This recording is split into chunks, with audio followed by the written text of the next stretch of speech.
लेना मंगना पे 1,35,000 रुपया नंबर ऑल पंजाब में लगवाया। अच्छा क्लियर भाई 19 मॉडल होंडा है भाई, ऑल पंजाब में नंबर है, सौदा शुरू है देखा।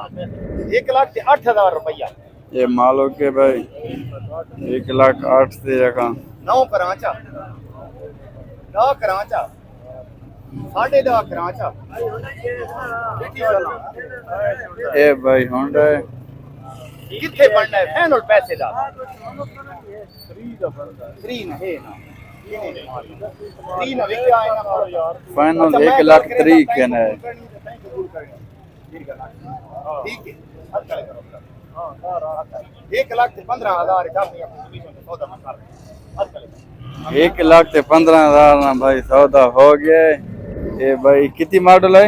19 मॉडल होंडा, ऑल पंजाब ना नंबर है और पीछे नंबर ही दिख रहा चा। ये भाई सौदा हो गया। ये देखो जी, ये दूसरी साइड पे दिखला। ये देखो भाई ये 1,15,000 फरोख्त हो गया भाई। मजीद वीडियो को लाइक शेयर फॉलो जरूर कर दे। ओके अल्लाह हाफिज, पाकिस्तान जिंदाबाद।